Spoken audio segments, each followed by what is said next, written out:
No one expected this World Cup to be remembered like this, not because of the football, because of what was happening just kilometers away from the stadiums, while the whole world was cheering. This is the story of a World Cup where a government needed a trophy more than it needed the truth. A tournament where one suspicious scoreline changed football history forever, and a champion who, to this day, still can't fully escape the shadow of how they won. This is Argentina, 1978. And by the end of this video, you'll understand why many people still call it the most controversial World Cup ever played. To understand this story, you have to go back 2 years before the tournament even started. In 1976, Argentina's government was overthrown in a military coup. A new regime took control, absolute control. Political opponents, students, journalists, and ordinary citizens began vanishing. Thousands of people were taken and never seen again. Human rights organizations across the world were raising alarms. Some countries even discussed boycotting the World Cup entirely, but FIFA had already handed Argentina the hosting rights years earlier, back when the political situation looked completely different. Now, the military government inherited something it didn't expect, the biggest sporting event on the planet, and they saw an opportunity. The regime understood something powerful. Football could be used as a shield. If Argentina hosted a successful, joyful World Cup, the international spotlight would focus on stadiums, goals, and celebrations, not on what human rights groups were reporting in the shadows. Massive amounts of state money were poured into new stadiums, television infrastructure, and global broadcasting deals, all designed to present Argentina as a proud, modern, unified nation. The tournament kicked off in June 1978. Argentina, playing at home, carried enormous pressure. Not just the pressure of a home crowd, the pressure of an entire government hoping this team would deliver a story the world could get lost in. And for a while it worked. The stadiums were loud, the atmosphere was electric, the football at times was brilliant. But then came the moment that would define this World Cup forever. In the second round group stage, Argentina needed a very specific result against Peru. Due to the tournament's format, Argentina knew exactly what scoreline would send them to the final instead of their rivals, Brazil. They needed to beat Peru by 4 goals. What happened next stunned the football world. Peru, a team that had played competitively throughout the tournament, suddenly collapsed. Their goalkeeper that day was born in Argentina.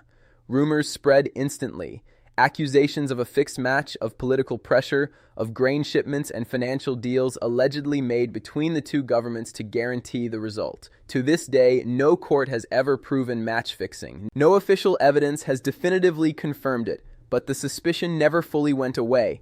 And that uncertainty is exactly why this moment still gets discussed decades later. That 6-0 win sent host nation Argentina straight into the World Cup final. But nobody knew the real turning point wasn't just that scoreline. It was what that result represented. A tournament that had started under a cloud of political tension and human rights concerns was now heading toward its climax with the host nation. Controlled by a military government, one match away from lifting the trophy in front of their own fans inside their own stadium, the final arrived. Argentina against the Netherlands. The Dutch team, one of the most talented sides of the era, had their own tensions. Their captain, Johan Cruyff, wasn't even at the tournament. He chose to stay home, a decision many later linked to discomfort around Argentina's political situation, though Cruyff himself gave personal reasons at the time. The final went to extra time. Argentina won 3-1. The host nation was world champion. For the military government, this was the outcome they had hoped for. Images of players lifting the trophy, of fans celebrating in the streets, were broadcast across the globe. For a brief moment, Argentina wasn't a country under a repressive regime in the eyes of many watching abroad. It was a football nation celebrating history. But the celebrations didn't erase what was happening beyond the cameras. Human rights investigations that followed in later years confirmed that during this period, thousands of people had disappeared under the military government, a chapter now widely documented as one of the darkest in the country's modern history. The World Cup didn't stop that. If anything, critics argue it gave the regime a global stage to project an image of normality while it continued. That's where everything changed in how people viewed this tournament. It was no longer just remembered as a football story. It became a symbol of how sport and politics can collide and how football can be used as more than just a game. At the time, most Argentine fans experienced pure, genuine joy. For millions of ordinary people, the World Cup win was one of the few moments of national pride they could hold on to during years of fear and uncertainty. Many fans didn't know the full extent of what was happening politically. Information was controlled. Media was censored. Celebrating football wasn't a political statement for most fans. It was simply happiness in a difficult time. But outside Argentina, especially in the decades since, fan opinion has shifted dramatically. Football historians, journalists, and supporters around the world now revisit 1978 not just as a tournament, but as a cautionary tale.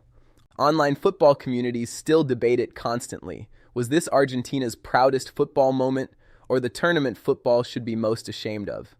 The truth, as always, sits somewhere in between. Historians studying this era generally agree on a few key points. First, the hosting decision itself, made before the coup, was simply bad timing colliding with a brutal shift in power. Second, the Peru match remains one of the most debated results in World Cup history, not because of confirmed proof of fixing, but because of how perfectly the scoreline matched the exact numbers Argentina needed. Third, and most importantly, experts agree this tournament became one of the clearest examples in sports history of a government using a global event for political image building, a strategy later echoed in different forms by other host nations in the decades that followed. Football analysts also point out something tactical. Beyond the politics, Argentina's 1978 squad, led by coach Cesar Luis Menotti and star striker Mario Kempes, played an attractive, attacking style that genuinely impressed neutral fans. The football itself, separate from the politics, was historically significant. That combination, brilliant football wrapped around a dark political backdrop, is exactly why this World Cup refuses to be forgotten. Argentina 1978 changed how the world thinks about hosting major tournaments. It became one of the earliest, most cited examples in discussions about whether FIFA should consider human rights and political stability when awarding World Cups. Decades later, this exact debate resurfaced again and again whenever a new host nation faced questions about its government, its human rights record, or its use of the tournament for image control. Every time a controversial hosting decision makes headlines today, journalists and fans still bring up 1978 as the original case study. In that sense, this World Cup's biggest legacy isn't the trophy Argentina lifted, it's the conversation it started, one that football still hasn't fully resolved. So was Argentina 1978 the most controversial World Cup ever? The football said yes to a nation desperate for joy. The politics said something far darker was happening just outside the stadium walls. And the truth is, both stories are real. Both happened at the same time in the same country, under the same trophy. That's what makes this World Cup impossible to forget. Because sometimes the biggest controversy in football isn't a red card or a missed penalty. Sometimes it's a government, a scoreline, and a truth the world is still trying to fully uncover. If you want to see how this same pattern repeated in another World Cup decades later, that story might shock you even more.